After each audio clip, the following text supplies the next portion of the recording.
అందరికీ నమస్కారం అండి. Welcome back to my channel. నిన్నటి రోజున నారా చంద్రబాబు నాయుడు గారు ఉమ్మడి అనంతపురం జిల్లాలో రాయదుర్గం నియోజకవర్గంలో రోడ్ షో మరియు బహిరంగ సభను అయితే కండక్ట్ చేయడం జరిగింది. ఇందులో పాల్గొన్న నారా చంద్రబాబు నాయుడు గారు కొన్ని ఆసక్తికరమైన వ్యాఖ్యలను అయితే చేయడం జరిగింది. దాని గురించి జనాలు ఏమనుకుంటున్నారు నేనైతే మీకు చెప్దాం అనుకుంటున్నారు. నిన్నటి రోజున సాగునీరు తాగునీరు గురించి అయితే మన చంద్రబాబు నాయుడు గారు కొన్ని కీలక వ్యాఖ్యలు అయితే చేయడం జరిగింది. ఏదైతే టీడీపీ పార్టీ స్థాపించినప్పటి నుంచి ఈ అనంతపురంలో ఉన్న కరువును అరికట్టాలి అని చెప్పి అప్పట్లోనే ఎన్టీ రామారావు గారు చాలా కార్యక్రమాలు ఈ అనంతపురం జిల్లాకి చేయడం జరిగింది అని చెప్పి మరోసారి ఎన్టీ రామారావు గారిని ఆ సభలో గుర్తు చేశారు నారా చంద్రబాబు నాయుడు గారు.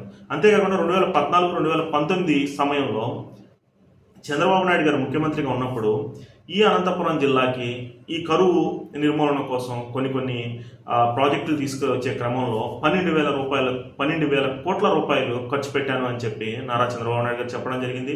వాటిని అక్కడక్కడికి వదిలేసిన ప్రస్తుత ప్రభుత్వం కేవలం 2019 నుంచి 2024 మధ్యలో కేవలం 2,500 కోట్లు మాత్రమే ఖర్చు పెట్టింది అని చెప్పి మరోసారి గుర్తు చేశారు నారా చంద్రబాబు నాయుడు గారు. ప్రతిష్టాత్మకమైన కియా కంపెనీని ఏదైతే మ్యానుఫ్యాక్చరింగ్ యూనిట్ ఉందో దాన్ని ఉమ్మడి అనంతపురం జిల్లాకి తీసుకువచ్చిన ఘనత తెలుగుదేశం పార్టీదే అని చెప్పి నారా చంద్రబాబు నాయుడు గారు కాలర్ ఎగరేసి మరీ చెప్పడం జరిగింది.